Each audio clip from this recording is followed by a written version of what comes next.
আমার মনে ভীষণ একটা খারাপ ধারণা ছিল। সেই ধারণাটা হলো প্রত্যেকটা শাশুড়ি খুব খারাপ হয়।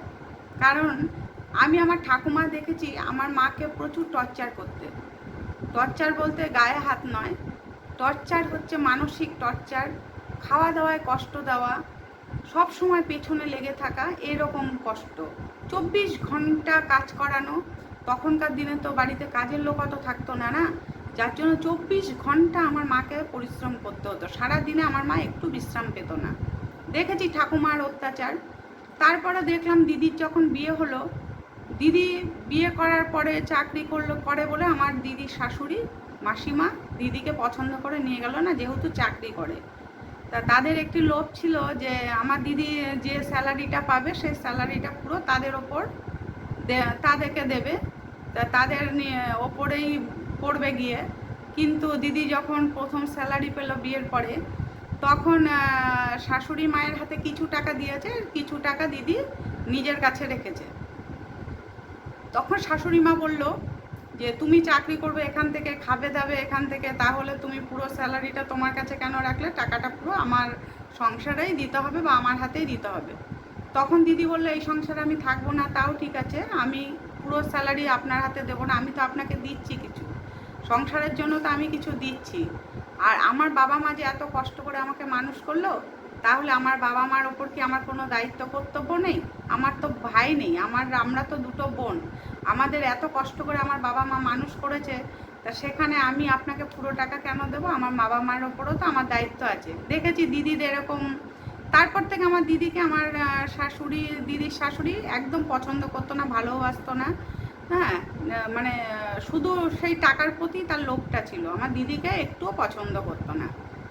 তারপরে তো আমার যখন বিয়ে হলো, আমার শাশুড়ি মা প্রচুর ভালো ছিল, কিন্তু আমার ধারণা ছিল যেহেতু দিদির শাশুড়ি ওই রকম, আমার ঠাকুমা এরকম ছিল, সেই জন্য আমি আমার শাশুড়িকে দুই চোখে দেখতে পারতাম না, একদম পছন্দ করতাম না। সবসময় ভাবতাম হয়তো আমার ঠাকুমা বা আমার দিদির শাশুড়ির মতো এরা হবে।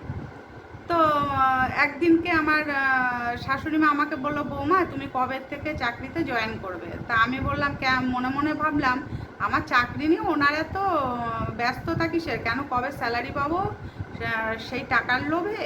তা মনে মনে না আমি আমার শাশুড়িকে খুব মানে খারাপ কথা বললাম।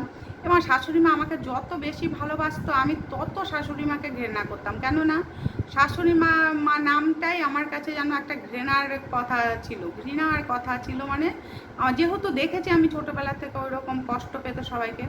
তা একদিন আমি চাকরিতে জয়েন করলাম, দেখি আমার শাশুড়ি মা সকালবেলা উঠে আমার রান্না করে দেওয়া, টিফিন গুছিয়ে দেওয়া, এবং ছেলেকে বলছে যাও বাবু তুমি গিয়ে বৌমাকে স্কুলে নামিয়ে দিয়ে তারপরে তুমি অফিসে যাবে। তা এই ব্যবহারগুলো দেখে আস্তে আস্তে না আমার শাশুড়ির প্রতি মনটা একটু গলে গেল, যে তাহলে মনে হয় সব শাশুড়ি সমান না, আমার শাশুড়ি এত ভালো আমার সঙ্গে কেন ব্যবহার করছে। তা যেদিনকে স্যালারি পেলো তখন পুরো টাকাটা এনে শাশুড়ির হাতে দিতে গেল বৌমা। তা বৌমা দিতে যাওয়ার পরে শাশুড়ি এক পয়সাও হাতে নিল না, বললো না বৌমা এই টাকাটা পুরো অধিকার তোমার আর তোমার বাবা মায়ের। তোমার বাবা মা তোমাকে কষ্ট করে মানুষ করেছে, তুমি চাকরি পেয়েছো, পুরো তোমার অধিকার টাকাটার ওপর। এবার তুমি কি করবে, কাকে দেবে, কার পেছনে খরচা করবে, সেটা তোমার ব্যাপার, এই টাকার অধিকার আমার নেই। তখন বউটি মাকে জড়িয়ে ধরে বলল, মা আমি সত্যি ভেবেছিলাম কি সব শাশুড়ি বোধহয় খুব খারাপ হয়, তাই আজকে আমি প্রমাণ পেলাম যে সব শাশুড়ি খারাপ হয় না। আপনি আমাকে এই 1 মাস ধরে এত ভালোবাসা দিয়েছেন, আমি কোনোদিন বুঝতে পারিনি যে আপনি আমার শাশুড়ি না আমার মা। তাই আমার দিদির শাশুড়ি আর আমার ঠাকুমার মতো আপনি নন, আপনি অনেক ভালো, একদম আমার নিজের মায়ের মতো।